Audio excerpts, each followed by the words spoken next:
Halo sobat semua, selamat datang kembali di channel novel kita. Sebelum kita lanjutkan ceritanya ini, ayo jangan lupa subscribe, like, komen, share, dan nyalakan lonceng notifikasinya agar mendapatkan notifikasi video terbaru ketika Mimin upload videonya.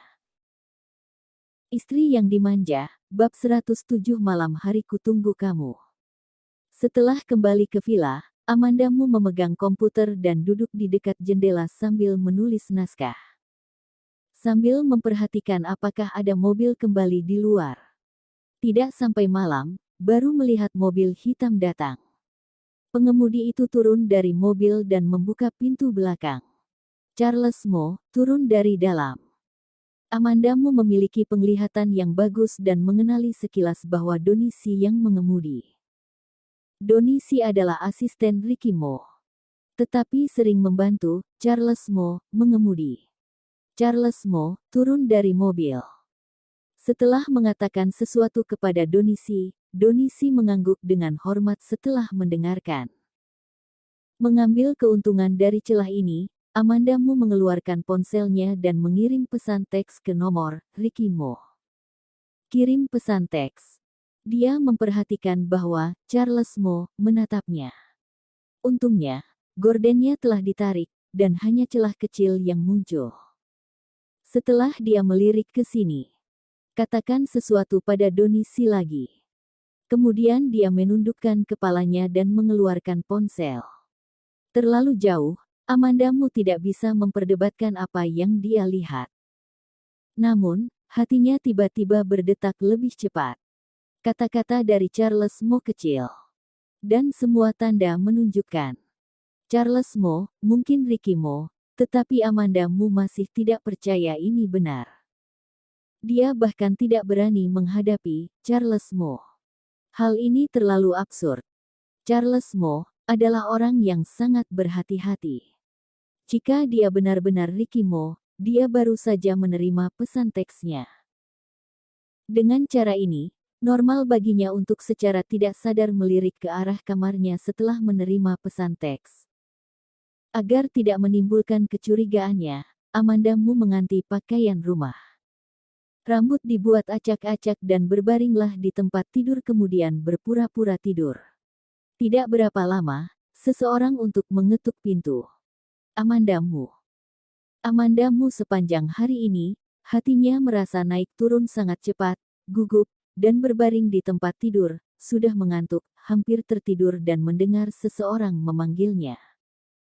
Tidak sadar dalam benaknya, dia berjalan untuk membuka pintu dengan bingung. Siapa? Begitu pintu terbuka, ia berdiri, Charles Mo. Ricky Mo memandangnya dari atas ke bawah, menyipitkan matanya ke bawah, dan mengerutkan kening dan bertanya. Ada apa? Apa kamu sedang tidak enak badan? Amandamu seketika sadar, dan suara yang dia katakan dengan suara serak ketika dia baru bangun. Tidak ada, lagi tidur. Dia mengenakan jas berbulu merah muda dengan pola kucing di tubuhnya, rambutnya sedikit berantakan, wajahnya yang putih memerah, dan orang ini tampak lembut dan imut. Ricky Mo berpikir lagi bahwa pada siang hari dia bahkan memanggil untuk memberinya kotak makan siang. Wajahnya lebih santai, dan bahkan suaranya yang rendah bercampur dengan kelembutan yang tidak dapat dijelaskan. Kalau begitu kamu tidur lagi saja, aku akan memanggil orang untuk memasak, kalau sudah siap baru panggil kamu. Petik 2 titik titik titik. Baiklah. Amandamu menatapnya dengan bingung karena Charles Mo, yang lembut, yang merupakan pertama kalinya dia melihatnya seperti ini. Ricky Mo melihat dia yang bingung, sungguh tidak bisa menahannya. Dia mengulurkan tangan dan mengusap kepalanya, mendorongnya ke depan. Lanjut tidur sana. Sesampai Amandamu berbaring kembali di tempat tidur, masih ada beberapa yang belum merespon. Dia dengan galak duduk di ranjang, menggaruk rambutnya sedikit kesal. Mengapa ketika Charles Mo berbicara dengan lembut, malah dirinya benar-benar berbaring di tempat tidur dengan patuh. Dia merasa dirinya sendiri ada masalah. Karena harus bekerja dengan Charles Mo, itu normal untuk bekerja. Amanda Mu berbalik dan turun dari tempat tidur, membuka pintu dan keluar. Ketika dia melewati ruang belajar, dia mengulurkan tangan dan mengetuk pintu. "Ricky, apa kamu di dalam?" Seketika, ponselnya bergetar. Itu adalah pesan teks dari Ricky Mo kepadanya. "Ada masalah?" Amanda Mu mengirim SMS kembali kepadanya. "Apakah kamu di ruang belajar?" Ada balasan, "Ya, di sana." Amanda Mu menatap kata, "Ya," yang sederhana, dan tangan yang memegang telepon mengepal erat, mengerucutkan bibirnya dengan erat, lalu mencibir.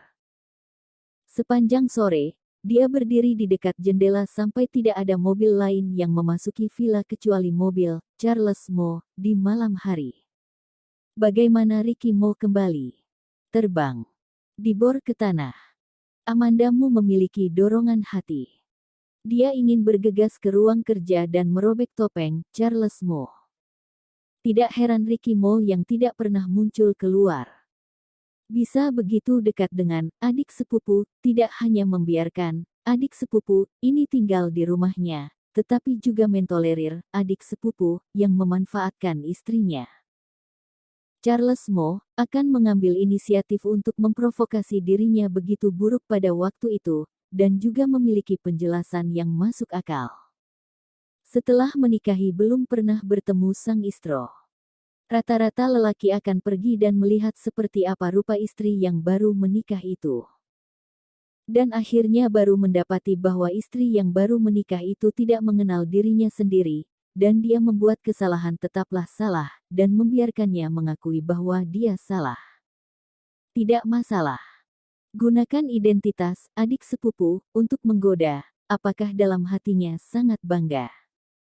Amanda Mu menggigit bibirnya untuk melihat siapa yang bangga pada akhirnya.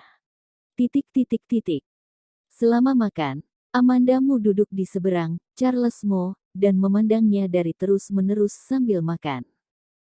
Ketika dia merasa bahwa dirinya mengawasi, dia terbang kembali dan mengambil kembali tatapannya, memberinya sayuran. Sangat sulit untuk bekerja, kamu makan lebih banyak. Charles Mo makan tanpa mengeluarkan suara, benar diam tak bicara. Amanda Mu tahu bahwa bagian paling indah dari tubuhnya adalah matanya. Lucy Sen pernah berkata bahwa ketika ia fokus pada seseorang, seperti telanjang yang sedang menggoda. Menggunakan identitas adik sepupu untuk menggodaku, sepertinya sangat senang menggoda. Jika istri sendiri benar-benar jatuh cinta, adik sepupu mau mengkhianatinya, dan tidak tahu apakah dia masih tetap senang. Namun, Charles Mo konsentrasinya cukup bagus. Biasanya, mau kerjaan atau tidak, akan menggodakan dirinya, mencium dirinya, dan sekarang dirinya mengambil inisiatif untuk menyerang, tetapi sebaliknya dia setenang gunung, dan tidak ada pandangan lebih yang diberikan pada dirinya. Ini membuat Amanda Mu kecil hati. Sampai makan selesai, Charles Mo perlahan-lahan membasuh tangannya dengan handuk dan perlahan berkata, "Kakak ipar menatapku sepanjang waktu. Apakah akhirnya pikiran sudah terbuka? Apakah kamu ingin bersamaku?" "Ya." Amanda Mu menunggu kata-kata itu, dan kemudian melanjutkan dengan kata-kata yang baik. "Kamu begitu tampan, dan kamu sangat baik padaku, jauh lebih baik daripada kakak sepupumu. Orang bodoh juga tahu siapa yang harus dipilih. Waktu itu aku bodoh, tapi untungnya aku mengetahuinya sekarang." Amanda Mu selesai bicara. Bangkit dan berjalan di belakang, Charles Mo menyandarkan kepalanya dan mencium wajahnya, merasa bahwa seluruh tubuhnya kaku. Dia mengaitkan bibirnya, menghembuskan napas di telinganya dan berkata, "Aku akan kembali ke kamar dulu dan mandi." Kata "mandi" diucapkan dengan ringan, dan bagian akhirnya terdengar seperti undangan.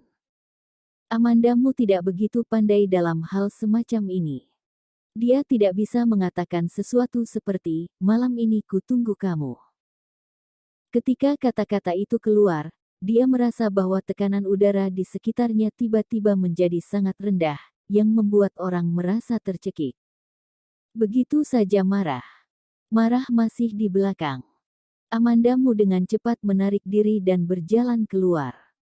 Ketika dia berjalan ke pintu, dia memutarkan badan melihat Charles Mo dan menunjukkan pandangan yang ingin dia katakan. Charles Mo, tiba-tiba mukanya berubah. Bersambung.